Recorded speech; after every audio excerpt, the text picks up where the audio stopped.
안녕하세요. JM 메디컬 레시피의 최정민 원장입니다. 오늘도 구독해주셔서 감사합니다. 네, 오늘은 장 건강에 대해서 설명을 드려보려고 하는데요. 장 건강 얘기는 많이 들으셨을 텐데 도대체 어떻게 하는 게 장 건강을 유지하고 또 건강한 식습관을 통해서 장의 환경을 유지할 수 있는지에 대해서 궁금해하시는 분들이 많아서 오늘 간략하고 쉽게 설명을 좀 드리고자 합니다. 장 건강하면 가장 먼저 떠오르시는 게 유산균일 겁니다. 그래서 거의 대부분 제 환자들뿐만 아니라 많은 분들이 유산균은 한 가지 정도씩은 꼭 드시고 계실 거라고 생각이 드는데요. 유산균만 먹는 것이 과연 장 건강에 도움이 되는 것일까요? 저는 이제 갱년기 비만을 주로 진료를 하다 보니까 이제 장의 건강이 좋지 않은 많은 분들이 체중이 잘 안 빠지거나 많이 먹지 않는데도 살이 찐다는 사실을 알게 되었습니다.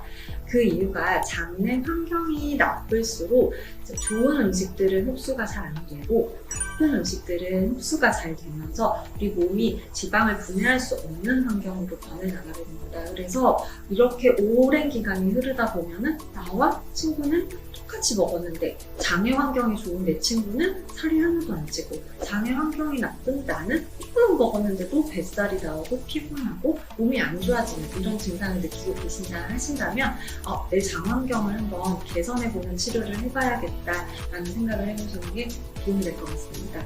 장 치료는 크게 4단계로 나누고 있습니다. 그 중에서 세 번째 단계가 유산균을 먹는 건데요.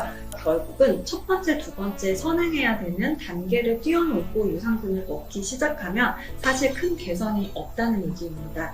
첫 번째 단계입니다. 바로 제균 치료입니다. 장 치료는 사실 좋은 균을 유지하는 것도 중요하지만 나쁜 균을 많이 없애는 것도 굉장히 중요합니다.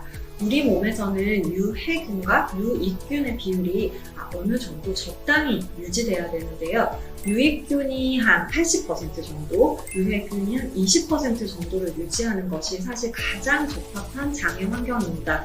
그런데 우리가 식습관이 너무 안 좋아지고 인스턴트나 이런 과일류, 당류 이런 것들이 너무 많이 이제 접해지고 있으면서 장의 환경이 나빠지고 그래서 유해균의 비율이 더 늘어나는 경우가 있습니다. 또 특히 우리가 환경적인 원인도 많지만 이 장의 환경은 유전적인 원인도 굉장히 중요합니다. 그래서 쌍둥이가 태어나도 장의 환경이 다를 경우에는 한쪽은 체중이 늘고 한쪽은 체중이 정상인 경우도 있다고 얘기를 하고 있을 만큼 장의 환경이 체중에 영향을 미치는 것은 굉장히 큽니다. 그래서 이제 유해균의 비율을 줄이고 유익균의 비율을 늘리는 것이 중요한데요. 그래서 저는 치료를 할 때 첫 번째 단계로 유해균의 수를 줄이는 치료를 먼저 하고 있습니다. 이때 쓸 수 있는 약이 바로 누르닉스라고 하는 장내세균 치료제입니다. 그래서 가스가 많이 차거나 변비나 설사가 반복되고 그리고 평소에 음주나 식습관이 건강하지 않은 분들께서는 꼭 병원에 내원하셔서 우선 장내세균 치료제를 처방받아서 2주에서 길게는 4주 정도 장내세균을 치료한 후에 그 다음 단계의 치료를 이어서 나가시는 것이 장의 환경을 개선하는 방법입니다. 두 번째입니다. 두 번째는 바로 효소를 투여해 주는 것입니다. 우리는 장의 환경이 나빠졌을 때 나쁜 음식을 먹어서일 수도 있지만 우리가 나쁜 음식을 먹어도 소화가 잘 되지 않았을 경우에는 장으로 소화되지 않은 음식들이 다 내려가면서 장의 환경이 나빠지고 또 나쁜 균이 생기는 경우가 많습니다. 특히 위나 십이지장에서는 이제 이런 음식들을 잘 분해할 수 있는 화학적인 효소들이 나오고 있는데요. 이런 효소들이 다른 사람보다 기능이 떨어지거나 또는 30가지 이상의 효소들이 다 잘 나와야 되는데 그 중에서 몇 가지만 나온다거나 또는 음식이 잘 분해되지 않고 장으로 내려갔을 경우에 장의 환경이 나빠질 수 있습니다. 그래서 제균 치료가 끝나고 나는 환자들은 특히나 40대 이후 조금 젊은 나이가 있으신 60, 70대 이상의 선생님들께는 효소 제품을 같이 처방합니다. 엔자임이라고 하거든요. 그래서 우리 몸에서 꼭 나와야 되는 이런 효소들을 약이나 아니면 처방으로 같이 복용을 함으로써 장의 환경이 다시 나빠지지 않도록 도움을 주는 치료를 하고 있습니다. 이제 세 번째입니다. 바로 유산균입니다. 이제 유해균도 다 제거했고 그리고 음식이 잘 분해될 수 있는 효소도 투여했고 그럼 이번에는 좋은 균이 유지될 수 있도록 유익균을 이제 투여하는 것이 세 번째 단계입니다. 유산균에는 두 가지 종류의 유산균이 꼭 포함되어 있는지를 확인하시는 게 중요한데요. 첫 번째는 비피도 박테리움이고요. 두 번째는 락토바실러스입니다. 이 두 가지 유산균은 꼭 우리 몸에 있어야 되는 유익균이고, 이 두 가지가 충분하지 않은 유산균은 섭취해도 사실 장에 오래 유지되고 있지 않기 때문에 두 가지 유산균 종류가 들어있는지를 반드시 확인하시고 드시는 것이 좋습니다. 자, 이제 마지막 단계입니다. 장벽 세포 회복의 단계입니다. 우리가 나쁜 균이 장벽에 계속 쌓여 있으면 아무래도 장벽도 세포기 때문에 이제 손상이 되고 손실이 되고, 그리고 굉장히 상처도 많이 나 있는 경우가 많습니다.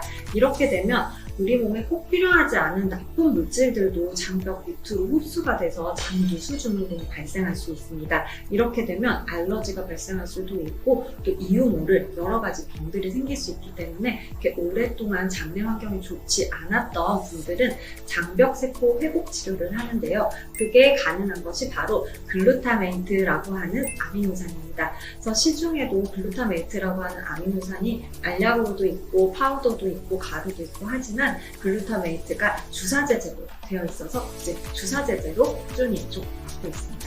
그래서 주사로 맞게 되면은 아무래도 농도도 굉장히 높고 빠르게 장으로 흡수되기 때문에 장벽세포가 빠르게 회복할 수 있습니다. 그렇게 한 4번에서 8번 정도의 장벽세포 회복 수액을 맞은 후에 먹는 글루타메인트로 변경해서 장 환경이 유지될 수 있도록 도움을 드리고 있습니다. 오늘은 장 환경과 비만에 대해서 간단하게 설명을 해드렸습니다.